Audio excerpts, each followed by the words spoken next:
အစားလျှော့ရုံနဲ့အစီကြမှာလားဒီနေရာမှာအများစုထင်တတ်ကြတာကရင်သွားပြီးအစားလျှော့ရုံနဲ့အစီကြမယ်လို့ထင်တတ်ကြပါတယ်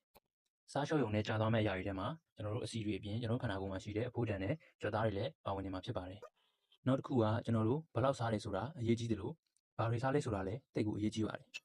လူတစ်ယောက်ကသတ်မှတ်ကီလိုရီအတွင်းမှာစားနေပေမဲ့ energy drink တွေတောက်မယ် processed food တွေစားနေမယ်ဆိုရင်လည်းအစီကြဖို့အတွက်ခက်ခဲနေဦးမှာဖြစ်ပါတယ်အဲ့ဒီအစားကျွန်တော်တို့က carbohydrate, protein, fat, fiber နဲ့တခြားဗီတာမင်တွေကိုတင်းတင်းများများစွာစားမယ်ဆိုရင်အစီကြားရုံနဲ့မဟုတ်ဘဲခန္ဓာကိုယ်ရဲ့အတွင်းအပြင်ကျန်းမာရေးကိုပါကောင်းမွန်စေပြီးတော့ကျန်းမာတဲ့အစီချဖြစ်စဉ်တစ်ခုခုလည်းဖြစ်ပေါ်စေမှာဖြစ်ပါတယ်။စီချနေတဲ့သူတွေအတွက်အရေးကြီးဆုံးအချက်၄ချက်။နံပါတ်1ကီလိုရီတစ်ပတ်စစ်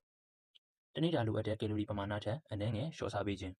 ။နံပါတ်2ပရိုတင်းလုံလောက်အောင်စားပေးခြင်း။အသားတက်ကလည်းကျွန်တော်ခန္ဓာကိုယ်အတွက်မရှိမဖြစ်အရေးကြီးတဲ့အရာတစ်ခုဖြစ်ပြီးတော့အစီချဖြစ်စဉ်မြန်ဆန်စေဖို့အတွက်လည်းအလွန်ရေးပါတဲ့